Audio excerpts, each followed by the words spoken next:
இந்த உலகத்துல நீங்க எதை செய்யணும் அப்படின்னு நினைக்கிறீங்களோ அது எதுவா இருந்தாலும் சரி, அதை உங்களால செய்ய முடியும். அதுக்கு உங்களுக்கு தேவை ஒரே ஒரு விஷயம் தான், தன்னம்பிக்கை, செல்ஃப் கான்பிடன்ஸ். இது இருந்துட்டா போதுமா, மத்த எதுவும் தேவையில்லையா அப்படின்னு நீங்க கேட்கலாம். மற்றது எது இருந்தாலும் இந்த தன்னம்பிக்கை மட்டும் இல்லைன்னா மற்ற விஷயங்கள் எல்லாம் இருந்தாலும் வேஸ்ட் தான். நாம மெசேஜுக்குள்ள போறதுக்கு முன்னாடி உங்க கூட ஒரு விஷயத்த நான் சொல்லணும்னு நினைக்கிறேன். இதை எப்பவும் மறக்காதீங்க, எப்பவும் உங்க மனசுல பதிய வச்சுக்கோங்க. பெரும்பாலும் நம்ம ஏன் தன்னம்பிக்கையை இழக்கிறோம் அப்படின்னா நிறைய காரணங்கள் இருக்கு. அதுல ரொம்ப முக்கியமானது, மோசமானது, மத்தவங்க நம்மளை பத்தி அப்படி நினைக்கிறாங்க இப்படி நினைக்கிறாங்க அப்படிங்கிற அந்த எண்ணம் தான். மத்தவங்க என்ன நம்மளை பத்தி நினைப்பாங்களோ அப்படின்னு நம்ம என்னைக்கு நினைக்க ஆரம்பிக்கிறோமோ அப்போ நம்மளுடைய தன்னம்பிக்கை நம்மளை விட்டு கொஞ்சம் கொஞ்சமா போக ஆரம்பிச்சிடும். இந்த உண்மையை புரிஞ்சுக்கோங்க. நீங்க நினைக்கிற அளவுக்கு நிறைய பேர் உங்களை பத்தி எப்பவுமே நினைச்சுக்கிட்டு இருக்கிறது இல்ல. அப்படியே நினைச்சாலும் அவங்க நினைக்கிறாங்களே அப்படின்னு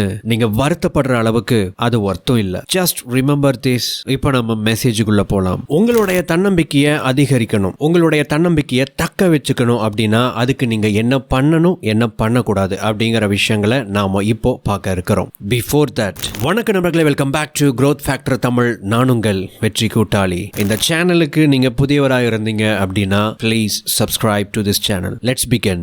Number 1, be the main character in your life. உங்க வாழ்க்கையோட முதன்மை கேரக்டர் நீங்களா தான் இருக்கணும். இந்த உலகத்திலேயே மிக முக்கியமான மனிதர் யார் அப்படின்னு உங்ககிட்ட ஒரு கேள்வியை கேட்டா கண்ணை மூடிட்டு அதை நான் தான் அப்படின்னு பதில் சொல்லணும். பிகாஸ் உங்களுக்கு அப்புறம் தான் மற்ற எல்லா விஷயங்களும் எல்லாருமே வருவாங்க. நீங்க நல்லா இருந்தா மட்டும்தான் உங்களை சார்ந்து இருக்கிறவங்களை நீங்க நல்லா வச்சுக்க முடியும். உங்க வாழ்க்கையோட மெயின் கேரக்டரா நீங்க இருக்கணும் அப்படின்னா அதோட அர்த்தம் இதுதான். உங்க லைஃப்ல என்ன நடந்தாலும் அதுக்கு காரணம் நீங்களா தான் இருக்கணும். நீங்க ஒரு விஷயத்த சரியா பண்ணுங்க, ஒரு விஷயத்த தப்பா பண்ணுங்க, மிஸ்டேக்ஸ் பண்ணுங்க, do whatever you want, but நீங்க பண்ணுங்க. certain ஸ்டேஜ் வரைக்கும் நம்முடைய அப்பா அம்மாவுடைய கட்டுப்பாட்டுக்குள்ள நாம இருக்க வேண்டி இருக்கு. ஒரு கட்டத்துக்கு அப்புறம் அதுல இருந்து நீங்க வெளியே வரணும். அப்பதான் ரியல் லைஃபை நீங்க டேஸ்ட் பண்ண முடியும். பட் நிறைய பேருக்கு வாழ்க்கை அப்படி அமையறது இல்ல. தன்னுடைய வாழ்க்கைய யாரோ ஒருத்தங்களுடைய கட்டுப்பாட்டுக்குள்ளேயே வச்சிருக்கணும் அப்படின்னு நிறைய பேர் நினைக்கிறாங்க. அப்படி தன்னுடைய முடிவுகளை மத்தவங்க எடுக்கிறதுனால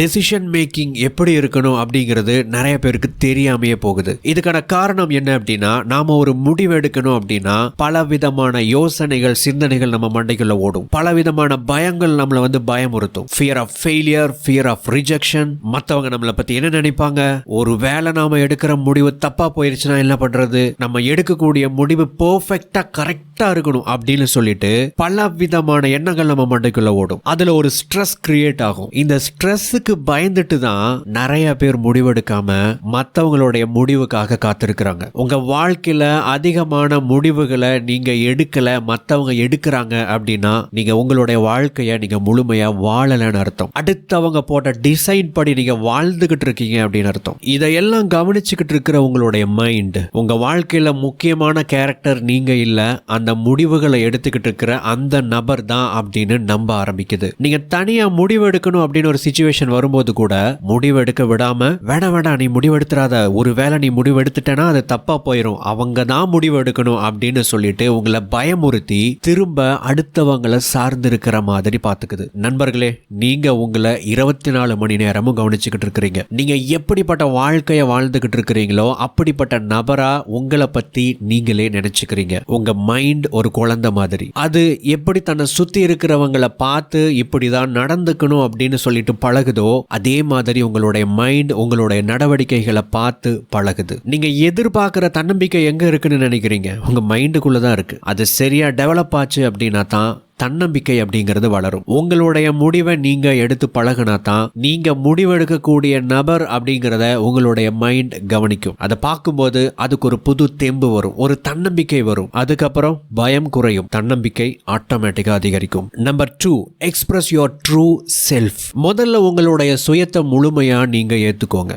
உங்களுடைய ட்ரூ செல்ஃப் அப்படிங்கிறது உங்களுடைய கேரக்டர், உங்களுடைய பர்சனாலிட்டி. நீங்க ஒரு இன்ட்ரோவர்ட்டா இருக்கீங்க அப்படின்னா நீங்க ஒரு இன்ட்ரோவர்ட் அப்படிங்கிறத அதை ஏத்துக்கோங்க. உங்களை சுத்தி இருக்கிறவங்க எல்லாருமே ஏன் தான் இப்படி இருக்கியோ, வீட்டுக்கு வர்றவங்க கிட்ட பேசினாதான் என்ன, கொஞ்ச நேரம் பேசிக்கிட்டு இருக்கலாம் இல்லையா, பேசுறதுக்கு கூட உனக்கு கூச்சமா, அதுக்கு கூட உனக்கு காசு கொடுக்கணுமா அப்படின்னு சொல்லிட்டு மத்தவங்க உன்னை பார்த்து பேசுறாங்க அப்படிங்கிறதுக்காக உன்னுடைய ஆக்சுவல் பர்சனாலிட்டியான இன்ட்ரோவர்ட் அப்படிங்கிறத வெறுக்காதீங்க. அதே மாதிரி நீங்க எக்ஸ்ட்ரோவர்ட்டா இருக்கீங்க அப்படின்னா எக்ஸ்ட்ரோவர்ட்ஸ்க்கான நெகட்டிவான குவாலிட்டிஸை சொல்லி யாராவது ஒருத்தங்க உங்களை குத்தி காட்டும் போதோ அல்லது கேலி கிண்டல் செய்யும் போதோ, சே நான் ஏன் தான் இப்படி இருக்கணும் அப்படின்னு மட்டும் என்னைக்குமே நினைச்சிடாதீங்க. அது உங்களுடைய ட்ரூ கேரக்டர், அது உங்களுடைய பர்சனாலிட்டி, அது உங்க கூடவே பிறந்தது, உங்களுடைய அடையாளம். அது நான் சொல்ற விஷயம் ரொம்ப சிம்பிள் தான். உங்களுடைய கேரக்டர், உங்களுடைய பர்சனாலிட்டி என்ன அப்படிங்கிறது உங்களுக்கு நல்லாவே தெரியும். நீங்க எப்படி நடந்துக்கிறீங்க, நீங்க எப்படி பிஹேவ் பண்றீங்க, அது எல்லாமே உங்களுடைய பர்சனாலிட்டி. அதை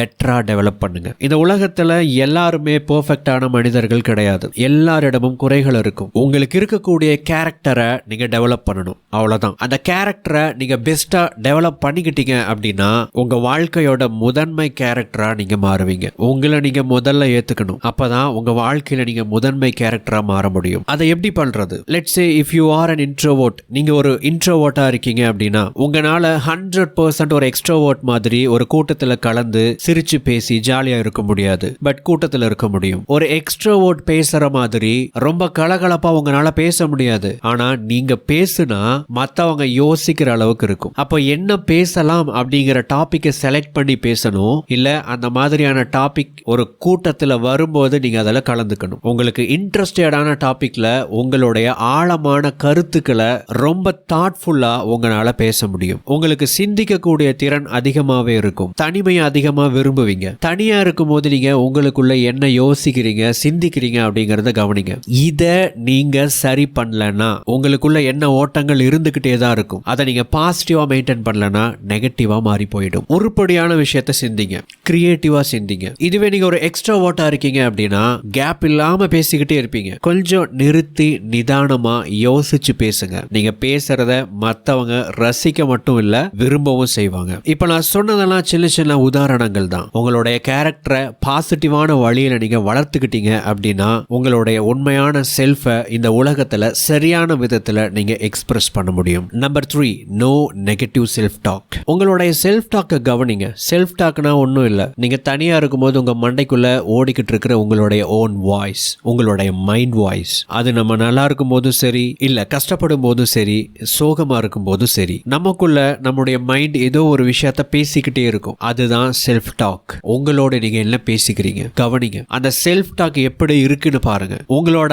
செல்ஃப் டாக் தான் உங்க மைண்டோட ஸ்டேட்டஸ், உங்க மைண்டோட குவாலிட்டி எப்படி இருக்கு அப்படிங்கறத உங்க செல்ஃப் டாக்கை வச்சு நீங்க தெரிஞ்சுக்கலாம். அது மோசமா இருக்கு அப்படின்னா அதை சரி பண்ணணும். கட்டாயமா நெகட்டிவ் செல்ஃப் டாக்கை மட்டும் அவாய்ட் பண்ணிடுங்க. அதை உங்களால ஈஸியா கண்ட்ரோல் பண்ண முடியும். அதுக்கு தேவை ரெண்டு விஷயங்கள் தான். ஒன்னு செல்ஃப் அவேர்னஸ். உங்க மைண்ட் உங்க கூட பேச ஆரம்பிக்கும் போது, எஸ்பெஷலி நெகட்டிவா பேச ஆரம்பிக்கும் போது, நம்முடைய மைண்ட் நம்மோட நெகட்டிவா ஏதோ ஒரு விஷயத்த பேசுது அப்படிங்கிற ஒரு பாயிண்ட் மட்டும் உங்க மைண்டுக்கு ஞாபகம் வரணும். நெக்ஸ்ட் அதை மாத்துங்க. உங்க மைண்டுக்குள்ளேயே பாசிட்டிவா நினைச்சுக்கோங்க, இல்ல கிரியேட்டிவா நினைச்சுக்கோங்க. ஏதாவது ஒரு விஷயம் நடந்துருச்சு அப்படின்னா சச்சோ இப்படி ஆயிருச்சே அப்படின்னு நினைக்காதீங்க. அப்கோர்ஸ் எடுத்த உடனேயே உங்க மைண்டை உங்களால கண்ட்ரோல் பண்ண முடியாது. பட் கொஞ்ச நேரம் போனதுக்கு அப்புறம் நம்ம நெகட்டிவா பேசுறோம் அப்படிங்கறத நாம உணர்ந்ததுக்கு அப்புறம் சரி நடந்துருச்சு, ஓகே இதுல இருந்து எப்படி வெளியே வருது, இதை சரி செய்யறது எப்படி அப்படிங்கிற கோணத்தை, அப்படிங்கிற கேள்விகளை உங்க மைண்டுக்குள்ள கேட்டுக்கோங்க. அதை உங்களுடைய திங்கிங் ப்ராசஸா மாத்துங்க. உங்களுடைய செல்ஃப் டாக் பாசிட்டிவா மாறிடும். நம்பர் 4,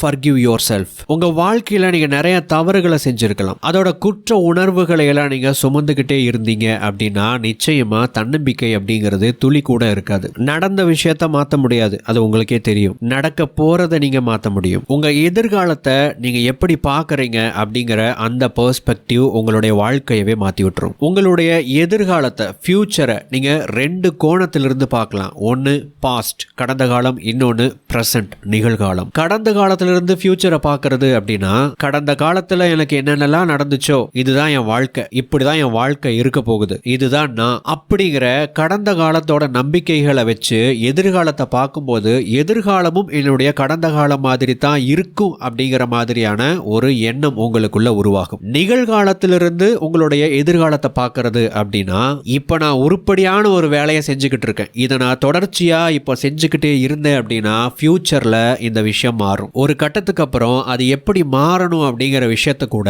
என்னால கண்ட்ரோல் பண்ண முடியும். இந்த நம்பிக்கை உங்களுடைய ஃபோக்கஸ் பிரசன்ட்ல இருக்கும்போது மட்டும்தான் வரும். கடந்த காலத்துல நல்லது கெட்டது எது நடந்திருந்தாலும் சரி மறந்துடுங்க. நிகழ்காலத்துல நீங்க எதை செய்றீங்க, அதை எப்படி செய்றீங்க, இதுதான் முக்கியம். சோ பாஸ்ட்ல நீங்க செஞ்ச உங்களுடைய மிஸ்டேக்ஸ் நினைச்சு வருத்தப்பட்டுக்கிட்டு இருக்காம, நான் ஒருவேளை அந்த முடிவு எடுத்திருக்கலாமோ, நான் ஒருவேளை இதை செய்யாம இருந்திருக்கலாமோ அப்படின்னு சொல்லிட்டு அந்த வருத்தங்களை எடுத்துக்கிட்டு உங்க வாழ்க்கை முழுவதும் சுத்தாம அதையெல்லாம் தூக்கி ஓரமா வச்சுட்டு முதல்ல உங்களை நீங்களே மன்னிச்சுக்கோங்க. ரெண்டாவது, நீங்க என்ன தவறு செஞ்சீங்களோ அதை திரும்ப செய்யாதீங்க. மூணாவது, நிகழ்காலத்துல இருங்க, பிரசன்ட்ல இருங்க. இப்ப நீங்க செய்யக்கூடிய வேலை உங்களுடைய ஃபியூச்சரை தீர்மானிக்குது அப்படிங்கிற கோணத்திலிருந்து உங்க வாழ்க்கைய பார்க்க ஆரம்பிங்க. Number 5, eliminate energy vampires. உங்க வாழ்க்கையில உங்களுடைய எனர்ஜியை ட்ரெயின் பண்ற யாரா இருந்தாலும் சரி கம்ப்ளீட்டா அவாய்ட் பண்ணுங்க. நிறைய பேருக்கு இந்த மாதிரியான மனிதர்கள் கூடவே இருப்பாங்க, அவங்கள அவாய்ட் பண்ணவே முடியாது. சரி, அவாய்ட் பண்ணதான் முடியலையே,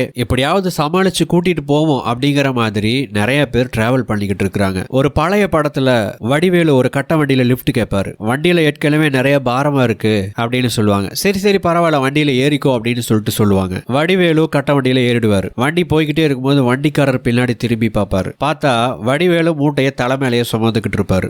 ஏன் வண்டியில ஏறினதுக்கு அப்புறமும் தலையில சுமந்துக்கிட்டு இருக்கிறேன்னு பாக்குறீங்களா? ஏற்கனவே வண்டியில பாரமா இருக்குன்னு சொன்னீங்களே, அதனாலதான் என்னோட பாரத்தை நானே சுமந்துக்கிறேன் அப்படின்னு ஒரு பதில் சொல்லுவார். நிறைய பேர் இன்னைக்கு இந்த எனர்ஜி வேம்பயர்ஸை கூடவே கூட்டிக்கிட்டு சுத்திக்கிட்டு இருக்கிறாங்க. அவாய்ட் பண்ண முடியாது அப்படிங்கிற காரணங்களை சொல்லிக்கிட்டு இருக்கிறாங்க. அவாய்ட் பண்ண முடியாம கூட சேர்ந்து சுத்திக்கிட்டே இருந்தீங்கன்னா நம்ம வடிவேலு அண்ணன் பண்ணன மாதிரி தான் நீங்களும் பண்ணிக்கிட்டு இருக்கீங்க. அந்த மனிதர்கள் உண்மையாவே உங்களுடைய எனர்ஜியை, உங்களுடைய ஃபோக்கஸை தேவையில்லாத விஷயங்கள்ல செலுத்தி செலவழிச்சு உங்களுடைய வளர்ச்சியை தடுத்துக்கிட்டு இருக்கிறாங்க. அவங்கள அவாய்ட் பண்ணுங்க, உங்க வாழ்க்கை நல்லா இருக்கும். Number 6, experimentation is greater than perfection. எப்போ நீங்க ஒரு முடிவை சரியா எடுப்பீங்க? நிறைய முடிவுகளை எடுத்து பழகினாதான் சரியான முடிவுகளை எடுக்கிறது எப்படிங்கிற விஷயம் உங்களுக்கு தெரிய வரும். இதை யாரும் உங்களுக்கு சொல்லிக் கொடுக்க முடியாது, ஆனா நீங்க கத்துக்க முடியும். எப்போ ஒரு வேலையை சரியா செய்வீங்க, சரியா பண்ணணும்னு நினைச்சுக்கிட்டு இருக்கிறதுனால நீங்க அதை சரியா பண்ண முடியாது. ஆக்சுவலா அந்த வேலையை செய்யறதன் மூலமாக மட்டும்தான் நீங்க அதை சரியா செய்ய முடியும். பட் நிறைய பேர் இந்த பெர்ஃபெக்ஷன் அப்படிங்கிற அந்த தாட்னால பாதிக்கப்பட்டிருப்பாங்க. அதாவது ஒரு பெஞ்ச் மார்க்கை, ஒரு எக்ஸ்பெக்டேஷனை செட் பண்ணிக்குவாங்க. ஒரு வேலை இப்படிதான் இருக்கணும் அப்படிங்கிற மாதிரி ஃபிக்ஸ் பண்ணிக்குவாங்க. அவங்களுக்கு கொஞ்சம் எக்ஸ்பீரியன்ஸ் இருந்தா கூட பரவாயில்ல, ஆரம்ப நிலையிலேயே இந்த மாதிரியான பெஞ்ச் மார்க்கை செட் பண்ணிட்டா அந்த வேலையை நான் பெர்ஃபெக்டா தான் செய்யணும் அப்படிங்கிற மனநிலைக்குள்ள நான் போயிருவேன். அதுல போகும்போது நான் அந்த வேலையை செய்யும் போது அதுல ஏதாவது ஒரு மிஸ்டேக் நடந்துச்சு அப்படின்னா என்னுடைய தன்னம்பிக்கை கண்ணாடி மாதிரி நொறுங்கி போயிடும். இதை அவாய்ட் பண்ணணும் அப்படின்னா அந்த வேலையை செஞ்சு பார்க்கலாம் அப்படின்னு இறங்குங்க. செஞ்சா பெர்ஃபெக்டா தான் செய்வேன் அப்படின்னு இறங்காதீங்க. இதை மட்டும் நீங்க ஃபாலோ பண்ணிட்டீங்க அப்படின்னா டெசிஷன் மேக்கிங் அண்ட் பெர்ஃபெக்ஷன் அப்படிங்கறத போக போக நீங்களாகவே கத்துக்குவீங்க. இப்ப நாம பார்த்த விஷயங்கள் எல்லாம் ஷார்ட்டா ஒரு சம்மரைஸ் பண்ணணும் அப்படின்னா 3 ஸ்டெப்ஸ்ல பண்ணலாம். நீங்க செய்ய வேண்டிய விஷயங்கள் இதுதான். உங்களுடைய செல்ஃப் டாக்க பாசிட்டிவா வச்சுக்கோங்க. ரெண்டாவது, ரியலிஸ்டிக்கான இலக்குகளை உருவாக்குங்க. அதாவது ஒரு கோலை செட் பண்றீங்க அப்படின்னா அதை உங்களால செய்யக்கூடியதாக இருக்கணும். அதை நீங்க செஞ்சு பார்க்கணும். அதை செஞ்சதுக்கு அப்புறம் தான் உங்களுக்கு கான்ஃபிடன்ஸ் வரும். ஒரு தடவை சக்சஸ் அடைஞ்சிட்டீங்க அப்படின்னா இதே மாதிரி சக்சஸ் அடையிறது எப்படி அப்படிங்கிற பாடத்தை அதை உங்களுக்கு கற்றுக் கொடுத்துரும். மூணாவது, உங்களுக்கு இருக்கக்கூடிய கேரக்டர், உங்களுக்கு இருக்கக்கூடிய பலத்தை நீங்க அங்கீகரிக்கணும். அதை மற்றவங்களுக்காக குறைச்சி எடை போடாம அதை பெட்டரா இம்ப்ரூவ் பண்றதுக்கு முயற்சி பண்ணணும். இந்த 3 விஷயங்களை ஃபாலோ பண்ணிட்டீங்க அப்படின்னா உங்களுடைய தன்னம்பிக்கை அப்படிங்கிறத ரொம்ப ஈஸியா நீங்க வளர்த்துக்க முடியும். நண்பர்களே, I have a video recommendation. நம்முடைய சேனல்ல இருந்து 2 வீடியோஸை செலக்ட் பண்ணி வச்சிருக்கோம். இதுல எந்த வீடியோ உங்களுக்கு இன்ட்ரெஸ்டடா இருக்கோ அதை நீங்க கிளிக் பண்ணி பார்க்கலாம்.